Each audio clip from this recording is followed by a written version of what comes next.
Kalau manusia itu sudah Allah desain pasangan rezekinya, sudah Allah desain tugasnya di bumi, hanya kita kemudian lupa karena kita mengalami proses penurunan.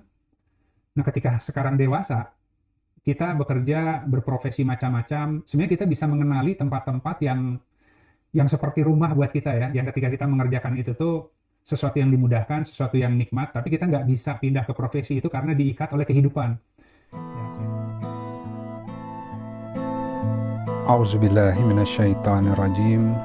Bismillahirrahmanirrahim. 'Alallah wala haula wala quwata illa billahil aliyil azim. Alhamdulillahirabbil alamin. Assalatu wassalamu ala asrofil anbiya'i wal mursalin wa ala alihi wa sahbihi ajmain.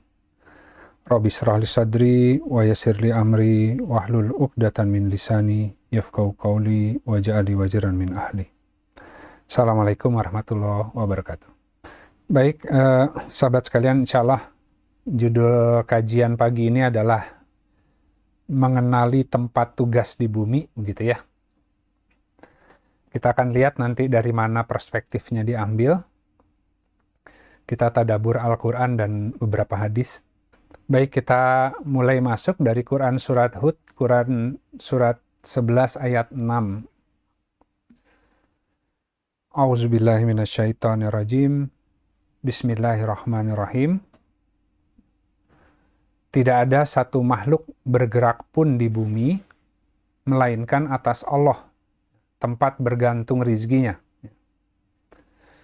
Dia mengetahui tempat kediamannya dan tempat penyimpanannya. Semua ada di dalam kitab kejadiannya, atau Lauh Mahfudz, ya. Ya, tentu di sini saya tambahkan beberapa kalimat bantu ya, sahabat-sahabat. Jadi kita semua sudah tahu bahwa ada ayat lain di dalam Al-Quran yang kurang lebih bunyinya adalah sesungguhnya rizkimu ada di langit, ya. Sebab-sebab rizkimu ada di langit, gitu kan. Nah, ya artinya begini, tentu ketika kita diturunkan ke bumi ini, itu atas sunatullahnya begitu ya. Dari kisah kejadian Nabi Adam alaihissalam, kita bisa belajar bagaimana Allah menurunkan Nabi Adam dan Siti Hawa ke bumi gitu ya. Tapi kalau kita simak dalam kalimat-kalimat dalam kisah penciptaan Nabi Adam alaihissalam, itu banyak hal-hal yang sangat menarik ya kalau diteliti. Jadi pertama, sebelum Nabi Adam diciptakan, Allah sudah mengatakan kepada para malaikat bahwa sesungguhnya aku hendak menjadikan seorang khalifah di muka bumi. Tapi kemudian diciptakan di langit, ya, diberikan tempat di langit, jadi tinggalnya di langit, di sorga. Kemudian Allah ciptakan pasangannya, kemudian Allah atur skenarionya, digoda oleh syaitan, memakan buah huldi, sehingga dari sana diturunkan ke bumi gitu. Tapi sebenarnya ada yang menarik di situ ya. Nah, karena bahkan sebelum penciptaannya Nabi Adam, Allah sudah menyampaikan bahwa aku hendak menciptakan seorang khalifah di muka bumi. Tapi seakan-akan si khalifah ini, dia diberikan kenikmatan dulu, ditaruh di sorga, ya, sudah merasakan berbagai kenikmatan, baru kemudian diturunkan ke bumi, sehingga dia sudah pernah mengenal yang namanya kenikmatan di sorga itu seperti apa gitu.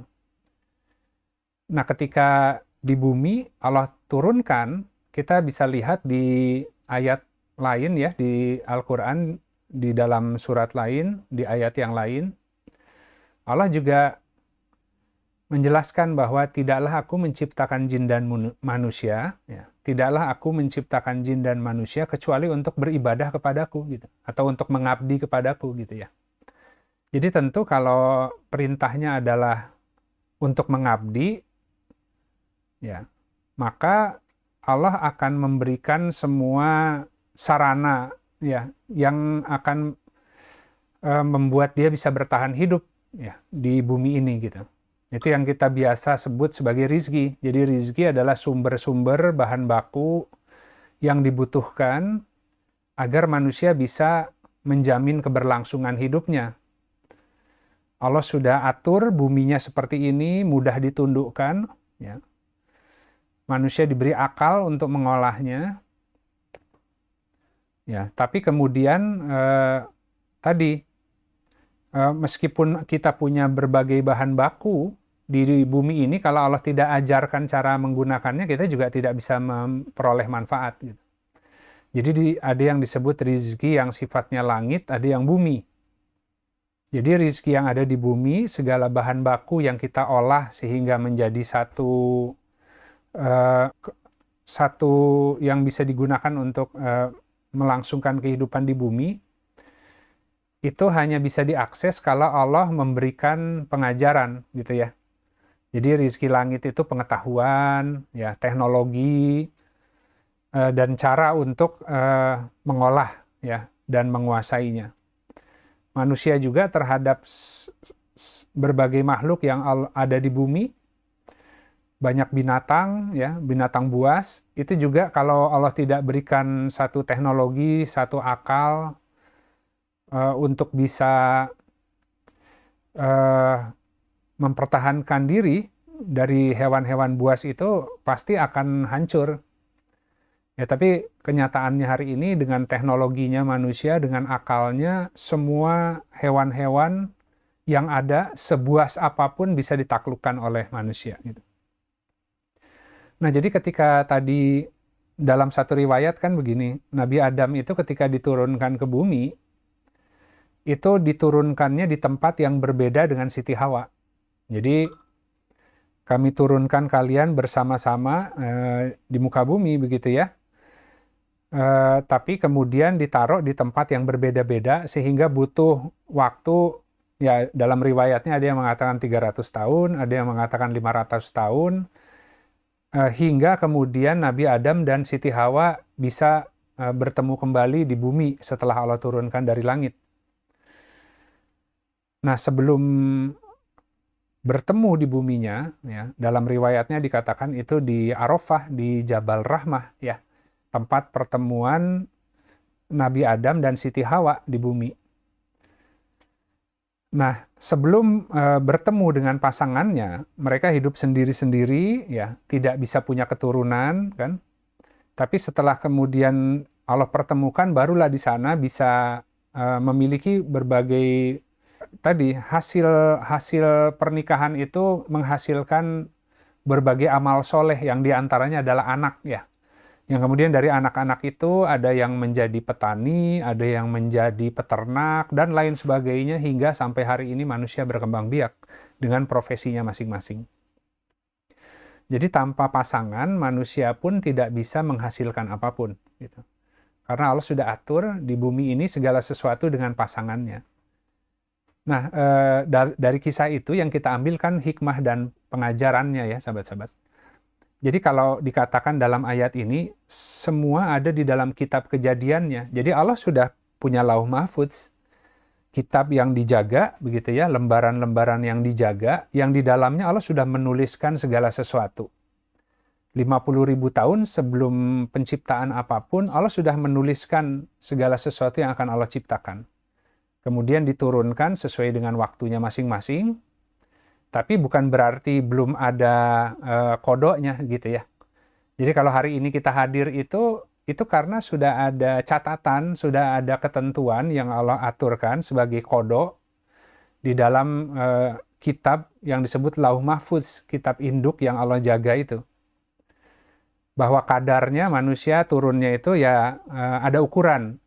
Ada yang generasi sebelumnya, generasi hari ini, generasi berikutnya. Kita tidak bisa memilih kita turunnya di kurun waktu yang mana. Tapi yang jelas hari ini adalah waktunya kita. Kita diturunkan ke bumi ini. Nah, ketika kita turun ke bumi ini, ya sama sunatullahnya dengan Nabi Adam tadi. Dari sorga yang tinggi, kemudian turun ke bumi. Kita sama juga gitu ya. Di dalam Al-Quran juga dikatakan bahwa setiap jiwa itu Allah panggil ke hadapan Robnya sebelum kemudian diikat oleh sebuah perjanjian, setelah itu diturunkan ke rahim ibunya selama 9 bulan kurang lebih di dalam rahim ibu, ya. Tapi proses penurunan jiwanya itu di hari ke-120 atau 4 bulanan gitu ya. Jadi di hari ke-120 si jiwanya masuk ke janin, kemudian dia menjadi bernyawa. Ya, sebelumnya hidup itu hanya secara lahiriah aja, jasadiah aja. Gitu. Tapi kemudian ada isinya yang kemudian Allah turunkan dari langit, yang disebut jiwa itu. Kemudian setelah 9 bulan dia lahir ke dunia menjadi seorang manusia, begitu ya. Nanti sudah selesai urusannya di bumi, dia meninggal, ya jasadnya terurai ke tanah. Nah, si yang tadi turun dari langit di awalnya itu akan melanjutkan ke alam barzah ya. Belum selesai urusannya kan, sampai ke akhirat nanti gitu. Nah, kembali lagi bahwa ketika Allah menurunkan manusia dari langit ke bumi, karena perintah utamanya, perintah dasarnya adalah tidak aku ciptakan jin dan manusia kecuali untuk mengabdi kepadaku, maka pasti Allah sudah harus siapkan pasangan rizkinya gitu. Kalau enggak, orang akan terpontang-panting mencari rizki gitu ya. Yang sebenarnya kalau orang itu mengerjakan sebagaimana yang dia diutus ya, maka semua perlengkapannya, semua kebutuhannya akan Allah sediakan gitu. Nah, makanya di sini dikatakan bahwa tidak ada satu makhluk bergerak pun atau dabah kecuali kepada Allah dia bergantung rizkinya ya, atau atas Allah jaminan rizkinya begitu ya. Jadi Allah sudah punya jaminan rizkinya. Ya, kalau dia tidak bisa bergantung kepada yang lain kecuali kepada Allah. Kalaupun kepada orang tuanya, ya, kepada lingkungannya, itu karena Allah menaruh dia di lingkungan itu, dari rahim orang tua itu, gitu ya. Yang kemudian orang tua diberikan rasa kasih sayang sehingga merawat anaknya, baik secara natur ya seperti itu, gitu. Nah, tapi ketika dia tumbuh dewasa, sudah mulai keluar dari pemeliharaan orang tua, begitu ya, dia harus mulai membangun kehidupannya sendiri kan. Nah, ketika masih bayi, ya semua Allah sediakan ya. Dari mulai ASI ibunya, kemudian dirawat, dipelihara oleh orang tuanya. Tapi ketika dia tumbuh dewasa, dia mulai mengembara di bumi mencari penghidupannya gitu. Nah, tapi dikatakan dalam ayat ini Allah sudah mengetahui tempat kediamannya gitu ya. Dan juga tempat penyimpanannya. Jadi Allah sudah memberikan karunia ke setiap orang. Ya, kalau dia kemudian menemukan ya cara untuk membuka karunia itu, maka di dalamnya itu ada harta karun, ada simpanan gitu. Nah, jadi kita lihat di sini semua yang Allah turunkan di bumi sudah Allah taruh rizkinya di bumi ini, tapi untuk menemukannya dikatakan dari ayat yang lain bahwa sebab-sebab rizkimu ada di langit. Kalau Allah tidak menunjuki di mana tempatnya, kamu nggak akan bisa menemukannya. Yang terjadi adalah ya akhirnya kita harus nyangkul dengan susah payah dan serba kurang gitu ya. Kita akan masuk ke dalam hukum alam ini, bisa memperoleh penghidupan dengan bekerja keras, semua diurus sendiri begitu ya. Tapi kemudian dia belum tentu melaksanakan tujuan penciptaannya untuk mengabdi kepada Allah. Nah, kita lanjut dulu. Kita lihat di hadis riwayat At-Tirmizi, wahai Bani Adam, penuhilah olehmu seruan untuk beribadah kepadaku. Ya. Niscaya aku penuhi dadamu dengan kekayaan dan aku tutupi kefakiranmu, gitu ya. Dan jika engkau tidak memenuhinya, tidak memenuhi seruan untuk beribadah, untuk mengabdi kepada Allah, maka niscaya aku akan penuhi dadamu dengan berbagai kesibukan dan tidak akan menutupi kefakiranmu. Jadi hari ini lebih banyak orang yang harus bekerja di luar batas, itu pun memperoleh hasil yang kurang gitu. Sehingga dia diikat oleh hukum dunia Kalau dia tidak bekerja keras, dia tidak bisa makan gitu kan. Jadi bekerja keras itu bukan berarti bekerja tepat ya. Kalau orang bekerja tepat pada bidangnya, yang dia keluarkan dayanya itu akan mudah. Jadi dia akan mengerjakan sesuatu yang Allah mudahkan buat dia, hasil outputnya besar, tapi effortnya itu nggak sebesar orang yang memaksakan diri. Tapi ya karena dikasih kemudahan, dikasih bakat di situ, dibuka semua pintu-pintunya, jadi kemampuan, kesempatan, dan juga passionnya untuk mengerjakan bidang itu semuanya Allah kasih. Sehingga dia mengerjakan dengan daya yang normal saja, hasilnya itu maksimal. Gitu. Sehingga dia tidak harus kesulitan begitu ya memperoleh kehidupan di dunia. Dia mengerjakan sesuatu yang dimudahkan, yang dia senangi, tapi kemudian itu menghasilkan output ataupun manfaat yang banyak gitu ya. Tambah lagi kalau kemudian dia menemukan bahwa apa yang dia kerjakan itu terkait dengan urusan menolong agama Allah dalam kebidangannya gitu.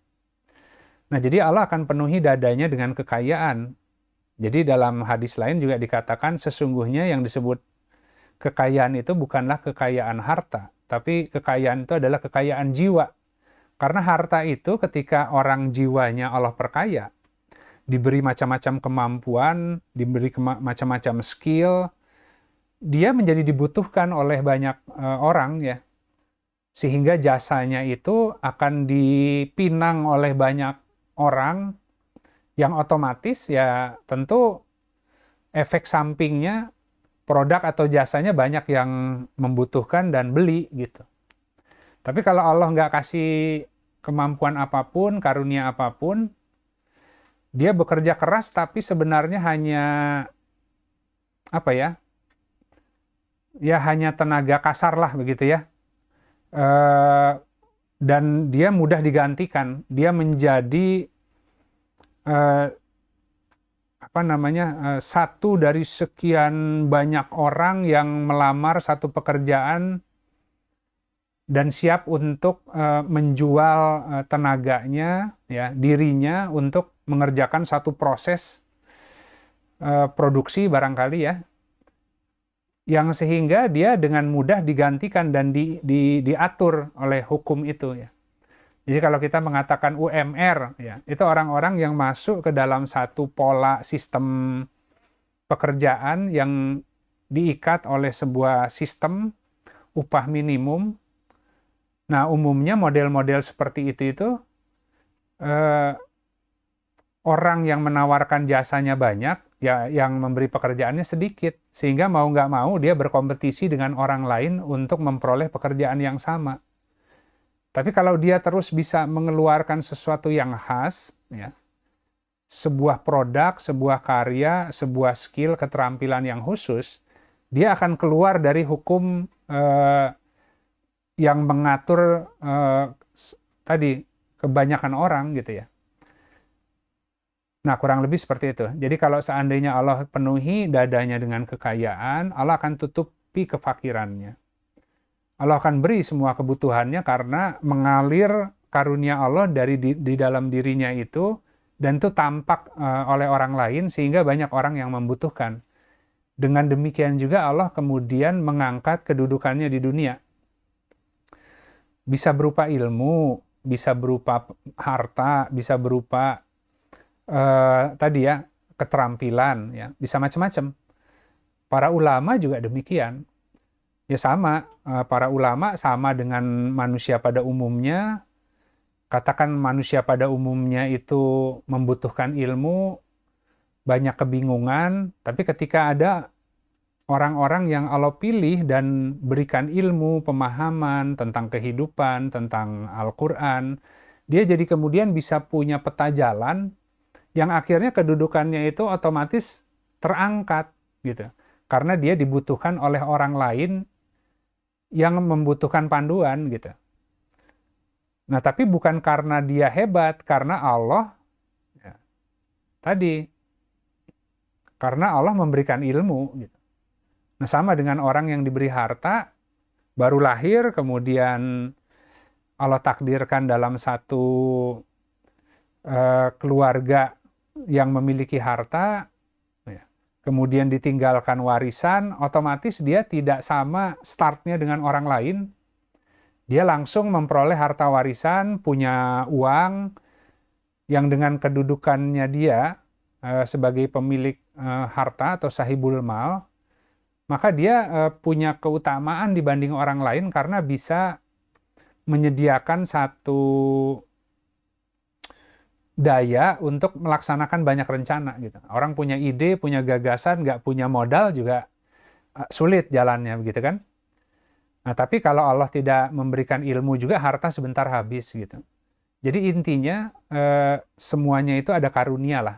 Karunia yang Allah berikan ke seseorang, yang kalau dia mensyukuri Allah tambah nikmatnya, yang dengan nikmat bertambah itu kedudukannya otomatis akan terus meningkat di hadapan manusia. Nah, tapi kebanyakan orang tidak seperti ini. Kebanyakan orang masuknya adalah yang kedua. Dan jika engkau tidak memenuhi seruan, jadi tidak memenuhi seruan Allah untuk mengabdi kepada Allah. Orang untuk bisa mengabdi kepada Allah, beribadah kepada Allah, harus bersyukur dulu dengan apa yang ada di dirinya, gitu ya. Jadi tentu dia akan mengabdi kepada Allah sesuai dengan sarana yang Allah kasih. Gitu. Kalau dikasih uang ya dengan uang, kalau dikasih ilmu dengan ilmu, kalau dikasih keterampilan dengan keterampilan. Kalau dikasih semuanya, maka dengan semuanya itu dia mencari jalan untuk bisa mengabdi kepada Allah gitu. Nah, justru karena dengan bahan baku dasar itu dia memenuhi seruan untuk mengabdi kepada Allah, maka sumber bahan baku lainnya Allah akan buka terus, buminya Allah tundukkan gitu. Karena dalam rangka untuk melaksanakan perintah tujuan penciptaan gitu. Tapi kan orang lupa ketika di dunia masuk dalam hukum yang umum, sehingga akhirnya lebih banyak terjebak itu tadi, dipenuhi dadanya dengan berbagai kesibukan dan selalu tidak pernah cukup gitu.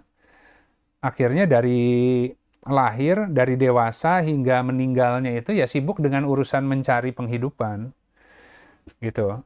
Ibadah-ibadah ya tadi penghidupan gitu, tidak pernah tidak pernah menjadi satu kesatuan langkahnya dalam mengabdi kepada Allah gitu. Dan tuh hidupnya pasti akan ketarik-tarik ya. Ketika dia mengejar akhirat, ya dunianya menjauh. Ketika mengejar dunia, akhiratnya menjauh. Dan sulit sekali. Setan mudah sekali untuk membuat dia lalai. Tapi kalau dia bisa melipat dunianya, sehingga antara ibadah dan muamalahnya lah begitu ya. Usahanya itu di bumi menjadi sarana ibadah. Maka dia jadi punya wasilah, punya hal yang sarana untuk menghantarkan dia menjadi hamba yang taat. Baik ketika dia di dalam sholat maupun di luar sholat, di dalam profesi, dalam pekerjaannya. Gitu. Nah kita lanjut. Nah kita lihat dalam satu riwayat tadi, ini masih bicara tentang Arafah ya, haji ya. Ya makanya tadi manusia tidak kami ciptakan manusia, tidak aku ciptakan manusia dan jin kecuali untuk beribadah kepadaku. Jadi kalau dikatakan bahwa puncak dari ibadah itu adalah haji, ya. Haji itu adalah Arafah. Arafah itu, ya kita akan lihat di sini, dalam riwayatnya dari Abu Razak, ya. Ini diceritakan kepada Ibnu Juraij, ya. Telah menceritakan padaku Ibnu Juraij yang menceritakan bahwa ya, Ibnul Musayyab pernah menceritakan kisah yang pernah dikatakan oleh Ali bin Abu Thalib sebagai berikut. Allah Subhanahu wa Ta'ala mengutus Jibril alaihissalam kepada Nabi Ibrahim alaihissalam, lalu menuntunnya menunaikan ibadah haji. Dan ketika sampai di Arafah, Nabi Ibrahim berkata, aku telah kenal daerah ini gitu. Sebelum itu ya. Aku telah kenal daerah ini sebelum itu. Jadi sebelum diajak ibadah ke situ pun sudah mengenali gitu ya. Nabi Ibrahim pernah mendatanginya sekali. Karena itulah maka tempat wukuf dinamakan Arafah. Ini sebenarnya Arafah itu, wukuf di Arafah itu terkait dengan padang pengenalan ya, ketika orang berdiam diri di satu titik wilayah di bumi, yang kemudian di sana dia menjadi mengenal Robnya begitu. Nah, kalau teman-teman mengikuti kisahnya Nabi Ibrahim, nanti Nabi Ibrahim dengan Nabi Ismail adalah yang ditugaskan untuk mendirikan dasar-dasar pondasi dari Baitullah gitu ya. Nah, dasar-dasar pondasi itu ditinggikan bukan berarti Nabi Ibrahim yang membangunnya gitu. Jadi itu sudah ada sebenarnya Baitullah itu, tapi kemudian Nabi Ibrahim disuruh mencari di mana rumah Allah itu di bumi, yaitu Baitullah. Ketika menemukan pondasinya, disuruh dibangun, ditinggikan gitu. Makanya di situ ada makom Ibrahim gitu ya. Jadi nah, tugasnya Nabi Ibrahim adalah meninggikan pondasinya gitu. Makanya dari kisah Nabi Adam, jadi dari Nabi Adam, zaman Nabi Adam sudah ada Baitullah itu, tapi kemudian runtuh dalam kisahnya itu sampai hilang. Makanya kemudian kisah Nabi Ibrahim pun adalah kisah riset begitu ya. Sejarah peradaban manusia yang Allah riset ulang ketika banjir Nabi Nuh gitu. Nah, orang-orang yang kemudian diselamatkan di dalam kapal ya dengan Nabi Nuh itu yang kemudian turun-temurun hingga kemudian lahir Nabi Ibrahim, yang kemudian Nabi Ibrahim itu menjadi bapak baru. Itu risetnya Allah.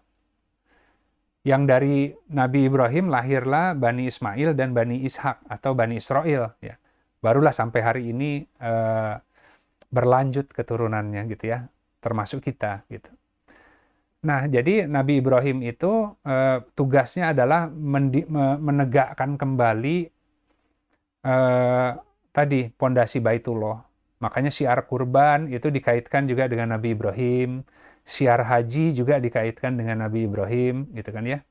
Nah, tapi intinya Nabi Ibrahim itu ketika sebelum diturunkan ke bumi, karena Allah tadi sudah punya kodok ya, yang dalam kitab kejadiannya sudah Allah tuliskan bahwa nanti di tahun sekian, kurun sekian akan hadir seseorang yang namanya Ibrahim alaihissalam yang tugasnya adalah sudah Allah tetapkan di situ. Gitu. Tapi kemudian belakangan Nabi Ibrahim dan para nabi adalah orang-orang yang kemudian telah menyempurnakan kalimah Allah. Artinya sudah melaksanakan tugasnya sesuai tujuan penciptaan. Tapi yang menarik di sini ketika ketika malaikat Jibril membawa Nabi Ibrahim untuk menunaikan ibadah haji, ya, sebelum meninggikan itu ya, itu Nabi Ibrahim sudah mengenali tempatnya bahwa kelihatannya saya sudah kenal tempat ini sebelumnya gitu ya. Nah sebenarnya dikaitkan dengan pelajaran yang kita ambil tadi, kalau manusia itu sudah Allah desain pasangan rezekinya, sudah Allah desain tugasnya di bumi, hanya kita kemudian lupa karena kita mengalami proses penurunan. Nah, ketika sekarang dewasa, kita bekerja, berprofesi macam-macam, sebenarnya kita bisa mengenali tempat-tempat yang seperti rumah buat kita ya, yang ketika kita mengerjakan itu tuh sesuatu yang dimudahkan, sesuatu yang nikmat, tapi kita nggak bisa pindah ke profesi itu karena diikat oleh kehidupan.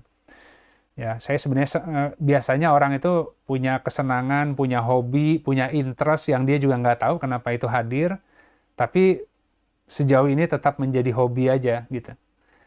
Nah, karena saya tetap harus bekerja, akhirnya dia berpikir bahwa saya harus bekerja keras, punya uang agar saya bisa terus mengembangkan hobiku gitu.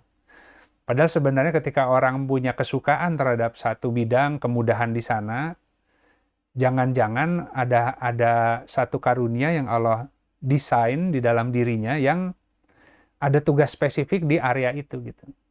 Tapi dia memang harus harus mencari cara hijrah ke sana begitu. Nah, jadi ini semua para nabi itu sudah mengenali ya untuk apa mereka hadir ya. tapi kemudian mereka menyempurnakan kalimat dan kemudian mereka berperan untuk itu. Nah, kita juga sebenarnya sama. Nah, kita lihat ya, tapi karena kebanyakan manusia lupa, nah, kita akan lihat di Al-Quran, Quran Surat Al-Baqarah, ayat 198. Bukanlah satu dosa bagimu, bahwasanya kamu mencari karunia dari Rabb-mu. Maka apabila kamu telah bertolak dari Arafah, maka berzikirlah kepada Allah di sisi Masy'aril Haram. Dan berzikirlah kepadanya sebagaimana dia telah memberi petunjuk kepadamu. Ini menarik kalimatnya. Kita disuruh mengingat Allah sebagaimana Allah telah memberi petunjuk kepada kita. Jadi disuruh berzikir sebagaimana yang telah Allah tunjuki, gitu ya. Dan sungguh sebelumnya kamu benar-benar termasuk orang yang sesat. Kita lanjut dulu. Di ayat 200-nya Al-Baqarah. Apabila kamu telah menyelesaikan manasikmu, atau tata cara atau ritual keagamaanmu, maka ingatlah kepada Allah. Sebagaimana kamu mengingat-ingat nenek moyangmu, ya, bahkan lebih dari itu. Maka di antara manusia ada yang berdoa, Ya Rob kami, berilah kami kebaikan di dunia ini. Dan di akhirat, dia tidak memperoleh bagian apapun. Shadaqallahul azim. Jadi kita lihat, ambil sedikit di sini ya. Pelajarannya adalah, kita ini, tadi ya, kita Allah kasih sarana sholat, sahabat-sahabat. Kita dikasih sarana sholat, yang kalau kita selesai mendirikan sholat, ya, maka setelah itu kita disuruh untuk berzikir kepada Allah, mengingat Allah. Ya. Jadi setiap kali kita selesai sholat, itu kita harus berzikir kepada Allah. Gitu ya. Nah, cuman kan tadi, orang melihat sholat itu hanya satu kewajiban, yang dalam pekerjaannya dia hari ini itu, di antara waktu kerjanya itu ada waktu sholat. Yang sebenarnya terbalik. Kita bekerja di antara waktu-waktu sholat. Di antara waktu-waktu sholat. Jadi waktu yang paling utama manusia di bumi ini adalah waktu sholat. Gitu. Nah, di antara waktu sholat itu, kita bergerak mencari karunia Allah. Makanya dikatakan apabila sholat telah ditunaikan, maka bertebaranlah di muka bumi cari sebagian karunia Allah. Jadi sebenarnya kita baru bisa memperoleh karunia Allah kalau kita mendirikan sholat. Setelah sholat, kemudian kita banyak mengingat Allah, kita kembali lagi ke ruang kerja masing-masing hari ini, baik itu sudah tepat ataupun belum, kemudian kita harus tadi mengikuti petunjuk Allah. Ya sudah, kalau memang ya Allah, kalau memang ini adalah sesuatu yang hak, maka diperkuat. Kalau ini sesuatu yang tidak hak, maka ditunjukkan hijrahnya kemana, begitu ya. Nah, jadi kita kalau memahami bahwa sholat itu adalah sarana di mana Allah kemudian menurunkan inspirasi, petunjuk ya kepada manusia agar kemudian bisa memperoleh karunia-Nya di bumi ini gitu. Nah, jadi dia bisa mengenali tempat tugas di bumi kalau tadi benar cara melihatnya bahwa sebenarnya di dunia ini yang ada hanyalah ibadah gitu, dan waktu yang paling utama adalah waktu sholat. Nah, setelah sholat, kan kita di sholat itu meminta kepada Allah, ihdinas siratal mustaqim. Nah, kita setelah sholat, ya kita harus banyak mengingat Allah, gitu ya, agar diberi kemampuan untuk melihat mana siratal mustaqimnya gitu. Tapi alih-alih itu, sholat adalah sebagai selingan di antara pekerjaan. Setelah sholat kita mengingat lagi pekerjaan, mengingat lagi kehidupan, mengingat lagi target, mengingat lagi kewajiban yang diberikan oleh macam-macam manusia ya. Sehingga ya sholat itu hanya selingan gitu. Padahal seharusnya tadi, dimanapun kita berada hari ini, kalau kita kemudian menggunakan sholat sebagai puncak waktu agar kita bisa memperoleh arah terbaik di dunia, itu termasuk profesinya, termasuk bagaimana beramal soleh, begitu ya. Nah, makanya hari ini tuh kita hanya menggunakan itu sebagai sebuah manasik atau tata cara ritual keagamaan, gitu. Padahal seharusnya sholat itu adalah untuk mengingat Allah, ya. Nah, kan tadi ya, barang siapa yang mengingat Allah, maka Allah akan ya mengingat dia juga gitu. Nah, kita dibuat lupa karena kita lupa kepada Allah. Ya, barang siapa yang lupa kepada Allah, maka Allah akan menjadikan dia lupa kepada dirinya sendiri, kepada keutamaannya sendiri.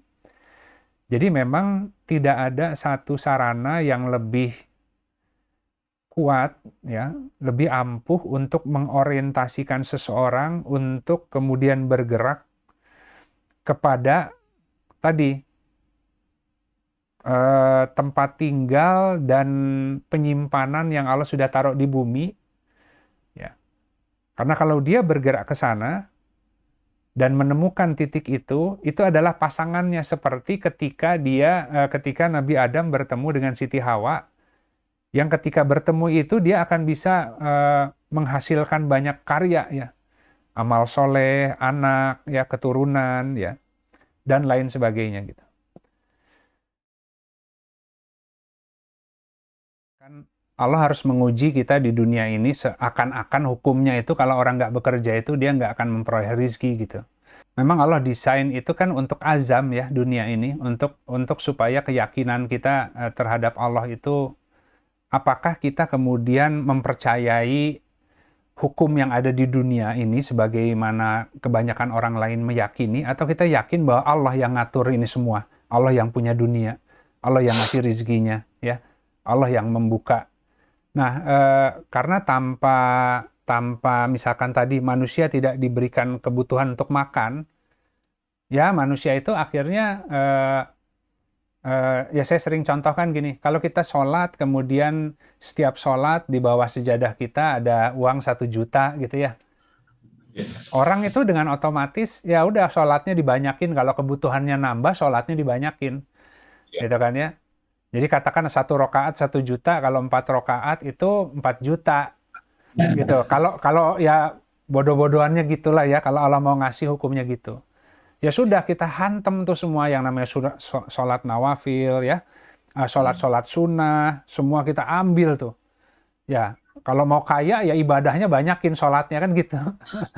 Tapi ini enggak, Allah desainnya itu kalau seperti itu orang gampang berimannya, gitu ya, dan nggak ada tantangan, ya orang beriman ya kalau sholat langsung ada dikasih rezekinya, gitu kan. Tapi Allah desain ini sholat tapi rezeki kok susah katanya gitu ya. Nah, akhirnya orang itu dengan mudah yakin dengan hukum-hukum dunia yang ya sholat tapi kalau rezeki mah ya kita harus bekerja, kita harus networking, kita harus marketing, kita harus hal-hal seperti itu ya. Padahal di Al-Quran banyak. Ya, Allah sudah memberikan yang disebut rezeki pasangan. Kalau ketemu pasangannya, maka dia akan tadi ya, akan lebih mudah untuk bisa mengenali karunia yang Allah berikan kepada dirinya gitu. Nah, kan tadi orang yang lebih disibukkan berzikir kepada Allah, orang yang semua tujuannya adalah kepada Allah, maka Allah akan tundukkan dunianya akan datang kepada dia dalam keadaan tertunduk, kan begitu. Jadi sebenarnya kalau orang itu fokusnya ke sana, dunia itu Allah datangkan. Cuman karena dia sibuk mencari dunia sendiri, jadi dibuat kocar-kacir.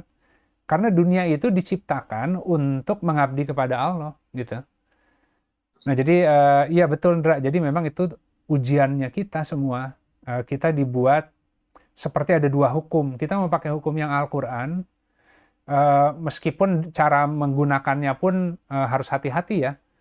Ya, karena tadi ya sudah jelas para sahabat mengatakan bahwa rizki itu tidak turun emas dan perak itu tidak turun dari langit, gitu. Tapi cara untuk membuka khazanah kekayaan dalam diri itu turun dari langit. Kalau kita ibadah, Allah akan bukakan semua karunia yang ada di dalam diri kita, diorientasikan kepada bidang-bidang yang menjadi pasangannya, sehingga ketika orang itu ketemu dengan pasangan urusannya, profesinya, itu keahliannya semua keluar dengan mudah. Ya otomatis yang rezekinya itu akan kebuka semua kan, karena banyak orang yang membutuhkan. Jadi eh, apa ya, Allah mendesain tuh eh, apa tadi, betul bahwa rezeki itu dari langit, tapi cara mengaktifasi emas agar dia kemudian mewujud jadi sesuatu yang bisa digunakan untuk hidup, tadi dengan diaktifasi kekayaan yang ada di dalam diri sehingga dia mengeluarkan produk terbaik di bidangnya, sehingga banyak orang yang membutuhkan. Nah, otomatis yang namanya harta, kekayaan, kecukupan itu akan datang karena dia akan apa ya, dibutuhkan orang banyak dan semua membutuhkan dia begitu ya. Itu kan hukum supply and demand kalau di pasarnya. Ya demikian. Kita hari ini ditaruh di tempat terbaik. Menuju Allah itu kan tidak garis lurus ya. Kadang kita keliling-keliling dulu gitu. Jadi saya pun dalam rangka untuk mencari tempat terbaik yang Allah sediakan, di mana di situ saya bisa beramal soleh kepada Allah. Jadi kalau misalkan hari ini saya buka kajian Rabu, saya sharing ya terkait dengan pengalaman, pengetahuan ya, dengan harapan bisa mensyukuri apa-apa yang Allah telah karuniakan ke saya ya, baik itu tadi pengalamannya ya, ujiannya ya, pembacaan Al-Qur'annya dan lain sebagainya. Nah, hari ini kajian Rabu adalah sarana terbaik yang saya miliki agar Allah terus menjalankan saya atau mengorientasikan saya kepada tempat yang lebih baik lagi begitu. Nah, jadi kita jangan pernah mengatakan bahwa saya hari ini berada di tempat yang kayaknya nggak pas nih, nggak baik nih gitu ya. Ya nggak pas, nggak baik, terpuruk. Itu yang terbaik buat kita hari ini gitu. Dengan semua keterbatasan kita ya. Nah, kita berangkat dari sana dulu gitu. Nah, kalau tadi pertanyaannya Mbak Nani, bagaimana kalau orang setelah meninggal belum pernah juga menemukan misinya, sehingga kembali ke Allah itu tidak dalam posisi sudah melaksanakan tugasnya lah di dunia ya, sebagaimana dia diciptakan. Itu kan target ya, itu target ya. Kita punya target aja belum tentu bisa mencapai. Kalau nggak punya target, wah nggak lebih repot lagi gitu. Jadi kita semua itu bercita-cita ingin merealisasi perjanjian dengan Allah, ingin memperoleh karunia terbaiknya agar kita itu bisa menjadi hamba yang bersaksi lah gitu ya. Tapi kemudian dengan target itu yang sangat tinggi lah itu ya, target utama manusia, mungkin lebih banyak orang yang nggak mencapainya, karena yang mencapainya itu pasti sedikit, gitu kan. Tapi yang lebih utama itu adalah perjuangan untuk terus ke sana. Dunia itu jangan sampai berhenti maksudnya.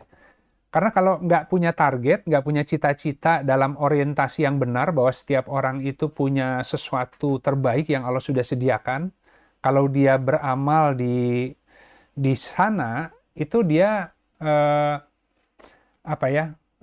Artinya takwa hak gitulah. Nah, tapi kalau dia meninggal belum sampai, dia masuk kepada orang yang sedang berhijrah.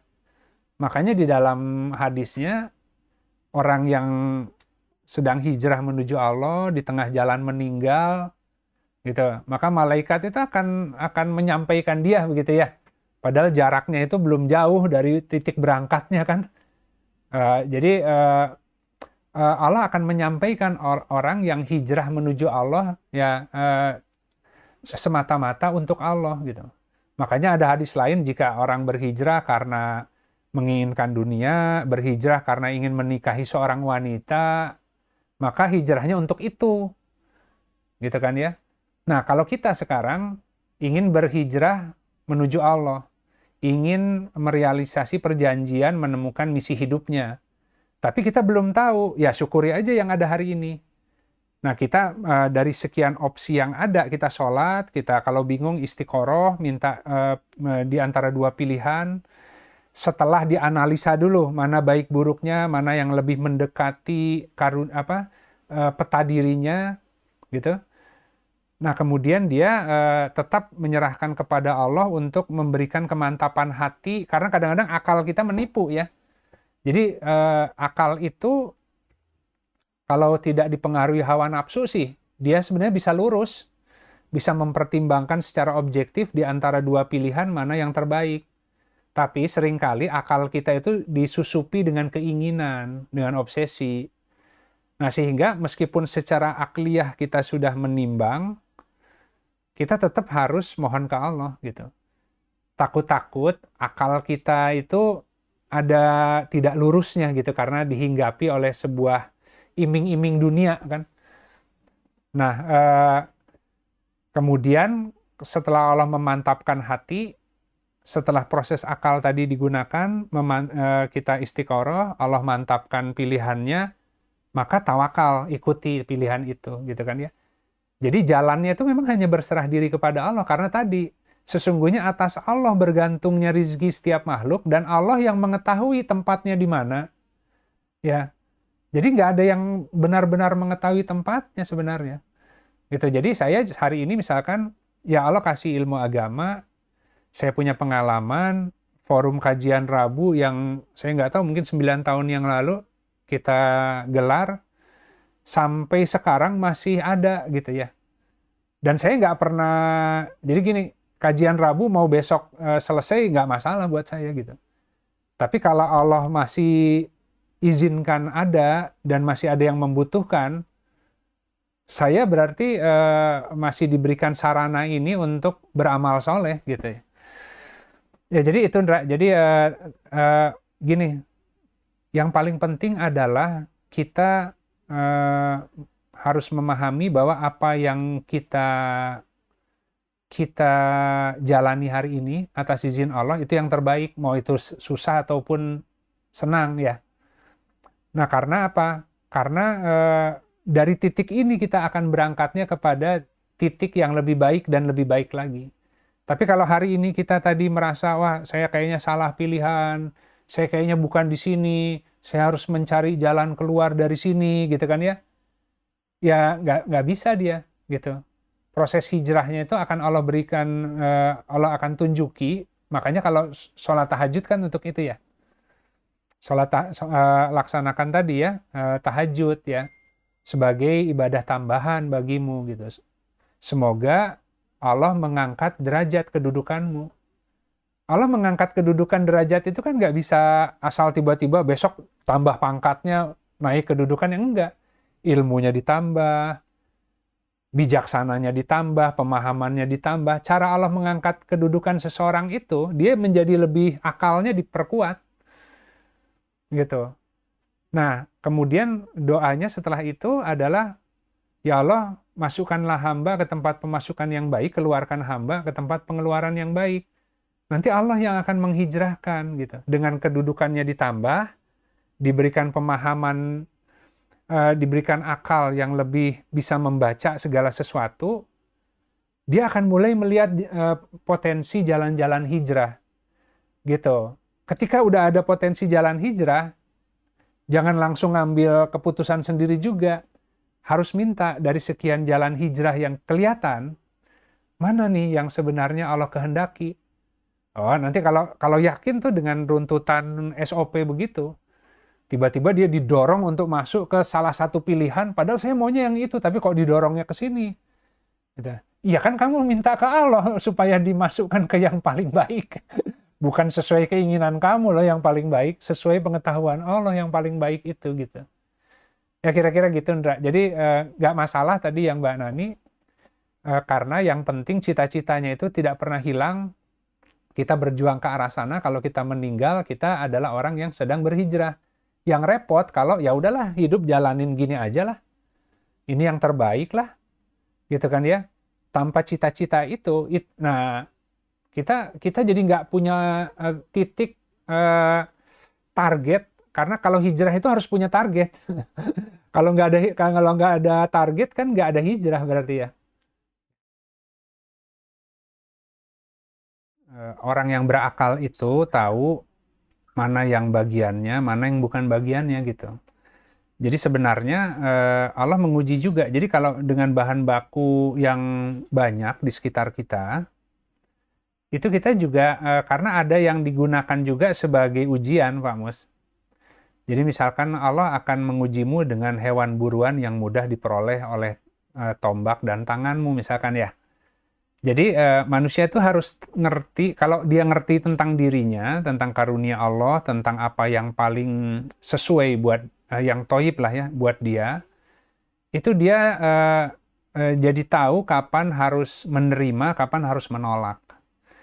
Tahu kapan harus mengatakan iya, tahu kapan harus mengatakan tidak. Nah, yang jadi persoalan itu, manusia itu hari ini kita masih sifatnya coba-coba, gitu kan ya. Jadi kadang kita ambil bahan baku yang tepat, tapi kemudian di antara bahan baku yang tepat ada yang sifatnya ujian yang menggoda. Nah, kita bilang, wah sayang juga nih, ambil juga lah sekalian gitu. Wah, padahal dengan tambahan bahan baku satu yang nggak pas buat kita, itu nanti si konfigurasi produknya jadi salah. Ya, saya ambil contoh misalkan saya hari ini punya latar belakang ilmu bisnis lah begitu ya, ilmu bisnis. Tapi hari ini juga diberikan tadi bahan baku ilmu agama gitu ya. Nah, kemudian juga saya juga punya pengalaman mengajar sebagai dosen, gitu kan. Jadi di satu sisi saya ada warna dosen, warna orang yang senang mengajar. Di satu sisi ada warna pengusaha, di satu sisi ada warna ustadz lah gitu ya. Nah, dengan 3 bahan baku ini, saya harus membangun satu konfigurasi tentang apa sih produk house blend saya ya. Yang kalau 3 pengalaman itu saya gabungkan, itu bisa menjadi sarana untuk mengabdi kepada Allah gitu. Gitu. Jadi bukan berarti kemudian saya alih profesi jadi ustadz misalkan. Saya punya banyak keterbatasan di ranah ini gitu ya. Tentu saya bukan orang yang lahir dari tradisi pesantren, bukan orang yang dibesarkan di dunia ini ya, di dalam dunia pesantren. Tapi juga di sisi lain saya diberikan kesukaan, pemahaman, pengalaman sehingga juga bisa memahami agama gitu ya. Nah, tapi tadi saya nggak bercita-cita ingin jadi ulama, ingin jadi ustadz, ingin jadi orang yang terkenal karena punya pemahaman agama. Enggak. Bahan baku ini saya ambil dan saya tuh bermikir ya. Allah kasih saya dulu pengalaman dan kemudahan untuk pernah mengajar gitu ya sebagai dosen. Kemudian punya pengalaman dan pengetahuan terkait dengan bagaimana usaha ya, bisnis dan manajemen. Tapi kemudian diberikan juga ilmu agama gitu kan. Nah, yang jadi dasar pertanyaan saya dari semua pengalaman, bahan baku, daya yang Allah kasih sekian waktu, itu sebenarnya apa yang Allah kehendaki saya beramalnya dengan semua itu. Jadi saya nggak mau menghilangkan satupun karunia yang sudah Allah berikan gitu ya. Saya harus hati-hati, jangan sampai tadi ada ilmu agamanya, ada ilmu bisnisnya, akhirnya saya bisa mengatakan, oh saya bisa bisnis tapi tadi dengan memperjualbelikan ayat misalnya. Nanti ngomongnya ngomong agama, tapi padahal itu untuk kepentingan dunia, kan bisa juga dijebak ke situ oleh setan. Nah, makanya tadi kita tetap harus beribadah kepada Allah, kemudian berzikir yang banyak. Ya, sebenarnya ini berzikir kepada Allah sesuai dengan petunjuk yang Allah berikan kepada kita. gitu. Jadi ya kurang lebih itu sih Pak Mus. Jadi kalau yang tadi disebut bahan baku itu apa ya? Ada di sekitar kita yang tidak semuanya itu harus kita ambil dan kita olah gitu. Jadi kita harus tahu mana yang hak yang memang bagian kita, mana yang bukan gitu. Nah yang sulit itu karena manusia nggak tahu batas. Kalau Furqan itu mengetahui batas mana yang hak buat dia, mana yang tidak. Alhamdulillah sahabat sekalian, terima kasih atas kehadirannya hari ini. Tapi sederhananya kita kembali ke sini bahwa sebenarnya ayat ini yang menjadi ayat utama ya yang dalam pembahasan kita, bahwa tidak ada satu makhluk bergerak pun atau dabah di bumi ini kecuali atas Allah ya, bergantungnya rizkinya gitu. Jadi Allah yang mengetahui tempatnya gitu ya. Jadi setiap orang diturunkan ke dunia itu sebenarnya sudah lengkap dengan paket rizkinya. Tapi koordinat di buminya Allah yang tahu gitu. Nah, kalau orang itu sejak lahir hingga dia dewasa, hingga dia tua itu tetap dalam keadaan fitrahnya, sebenarnya orang itu dengan mudah bisa menemukan. Jadi kalau binatang itu fitrah ya, dengan fitrahnya masing-masing. Ya, misalkan gini, seekor beruang kutub ditaruh di daerah yang dingin, yang sekitarnya putih begitu ya. Nah, kalau seandainya beruang coklat ditaruh di kutub, ya dari jauh sudah kelihatan dia. Jadi si beruang putih itu bisa berburu dengan mudah, bisa mengendap, bisa memperoleh rizkinya melalui hewan buruannya. Dengan Allah sudah memberikan ya kulitnya putih juga, ya bulunya putih juga gitu ya. Harimau di hutan demikian. Harimau itu kamuflase, dia memang secara natur lebih penyendiri ketimbang singa. Jadi ginilah, kalau kita misalkan mempelajari dunia binatang saja, itu saja Allah sudah mengaturnya demikian indahnya dan presisi. Kalau singa itu dalam pack dia ada hierarkinya. Ada yang jantannya, ada yang betinanya, dia lebih banyak di padang pasir lah gitu ya, di padang terbuka. Kalau berburu mereka bersama-sama. Menjadi satu kawanan, punya formasinya dalam berburu. Tapi kalau harimau, dia di hutan, dia disebutnya silent killer.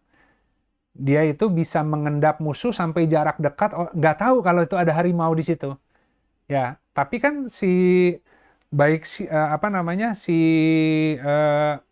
semua bentuknya, semua anatominya, semua itu tuh disesuaikan dengan keadaannya gitu, keadaan alamnya. Manusia juga begitu sebenarnya. Cuman kita kan tidak lagi fitrah. Kenapa? Karena tiba-tiba misalkan kita melihat bahwa profesi itu banyak, ada profesi A, B, C. Kita melihat hari ini, kalau yang namanya dokter itu nyari uangnya gampang. Kalau yang namanya lawyer nyari uangnya gampang. Jadi ketika kita punya anak dari kecil, kita udah install ke dia. Kamu nanti kalau sudah besar, sekolahnya di kedokteran, sekolahnya menjadi lawyer, supaya nanti kamu ke depannya nyari uangnya gampang. Padahal si anak itu diberi sama Allah ketika lahir sudah diberikan kecenderungan tertentu sesuai bakat diri masing-masing anak. Kita sebagai orang tua jarang mengorientasikan dia sesuai dengan bawaannya. Dia minatnya apa, passionnya apa, yang dia suka apa. Kita alih-alih ke sana, kita mengambil social conformance. Ya, hukum dunia ini begitu, hari ini kita orientasikan dia agar masa depannya cerah dengan dia harus jadi dokter. Si anaknya nggak suka. Jadi dokter pun nggak sabar ke pasiennya. Ya, pasien banyak marah, ngeluh, capek. Kalau dokter, berarti Allah kasih kesabarannya juga di situ. Senang melayani orang. Ya, dengan mudah dia jadi dokter itu nikmat, sorga buat dia. Kenapa? Karena bahan bakunya, karakternya Allah sudah memberikan ke anak itu, dia mah jiwanya sosial, senang nolong orang, nggak akan tersiksa. Gitu kan ya? Nah, manusia itu, tadi kalau binatang lebih mudah kelihatan dari bentuk fisiknya, alamnya, Allah taruh dengan warna-warninya dan sebagainya ya. Tapi kalau manusia itu tadi dari bawaan lahirnya, dari kemampuan akalnya, ada yang dimudahkan di ilmu eksak, ada yang dimudahkan di ilmu seni, ada yang macam-macam gitu. Nah, kita sama hari ini itu tadi karena kita sudah terlalu banyak melihat obsesi dunia, kita harus mohon kepada Allah agar dikembalikan ya keyakinannya bahwa sebenarnya ini semua itu atas izin Allah, atas Allah gitu, yang namanya pengaturan rezeki manusia itu. Nah, semoga kita tidak menjadikan yang selain Allah itu sebagai togut gitu. Ya karena akhirnya ilmunya nyangkul. Nah, ketika kita nyangkul, nanti repot ketika kita sudah pensiun, kita juga khawatir, nanti uangnya dari mana lagi gitu kan. Padahal ketika pensiun, sebenarnya kalau ilmu rezekinya benar dari awal, tadi malaikat nggak ikut pensiun dengan usia pensiun kita di perusahaan. Manusia itu selama dia masih hidup, Allah tetap akan mengutus malaikat untuk memberikan rezeki. Cuman yang menghalangi dia keyakinan. Karena saya sudah pensiun, saya nggak akan mungkin memperoleh lagi gaji. Ya kan Allah ngasih rezeki nggak harus dari gaji. Kemarin waktu bekerja, Allah ngatur pintu rezekinya lewat gaji dari bekerja di perusahaan. Tapi ketika sekarang saya sudah pensiun, saya punya keyakinan bahwa Allah pasti akan tetap mengalirkan rezeki dan Allah punya banyak pintu. Pintunya dari mana serahin ke Allah gitu kan. Nah, cuman manusia kan sudah terkurung oleh keyakinannya sendiri. Makanya kemudian Allah sebagaimana persangkaan hamba. Kalau hamba itu lebih yakin kepada yang selain Allah, ya sudah. Nah, silakan kamu berjuang dulu dengan keyakinanmu, apakah kamu bisa memperoleh semua yang kamu inginkan. Nah, seringkali orang kembali lagi ke Allah ketika semua upayanya gagal. Jadi kegagalan itu bukan buruk, kadang-kadang kegagalan itu membuat orang butuh Allah gitu. Kalau berhasil tapi tetap butuh Allah, Allah akan tetap kasih keberhasilan masalahnya. Ya, jadi Allah itu lebih memastikan kalau nanti kita meninggal itu kita tidak celaka gitu karena menuhankan yang selain Allah. Karena kalau di alam barzah yang namanya relasi, network, semua yang selain Allah itu tidak ada yang bisa dimintai pertolongan, ya hanya Allah. Dengan semua kekurangan amal pun kita hanya bergantung kepada rahmat Allah ya. Semoga dengan semua kekurangan itu Allah mengampuni ya. Allah mencukupkan yang menjadi amal kita yang terbatas itu, karena sebenarnya kita ingin menuju ke Allah, hanya kita banyak kelemahan gitu. Nah, semoga Allah yang Maha Pengampun, Maha Pemaaf itu memberikan rahmatnya gitu. Baik, terima kasih sahabat-sahabat. Jadi tidak pernah mudah karena kita mengkalibrasi pengetahuan yang kita miliki selama hidup di bumi dengan Al-Quran. Tapi pengetahuan yang hak adalah Al-Quran. Pelan-pelan kita mulai melihat seperti apa sih tuntunan Allah ya di dalam hidup di usia kita masing-masing, karena semua ada batas waktu di dunia ini dan akan melanjutkan ke kehidupan selanjutnya. Belum selesai dunia. Setelah dunia ada alam barzah, setelah alam barzah ada padang mahsyar, setelah padang mahsyar ada alam akhirat. Masih panjang jalannya gitu. Nah, kita betul-betul butuh mengenal Allah sejak di dunia ini. Baik, yang hak dari Allah, yang batil dari saya pribadi, mari kita sama-sama tutup kajian siang ini dengan beristighfar kepada Allah dan kita akhiri dengan doa kafaratul majlis. Astaghfirullahaladzim, alladzi la ilaha illa huwal hayyul qayyum wa atubu ilaik. Subhanakallahumma rabbana wa bihamdika asyhadu an la ilaha illa anta astaghfiruka wa atubu ilaik. Subhana rabbika rabbil izzati amma yasifun wa salamun alal mursalin walhamdulillahi rabbil alamin.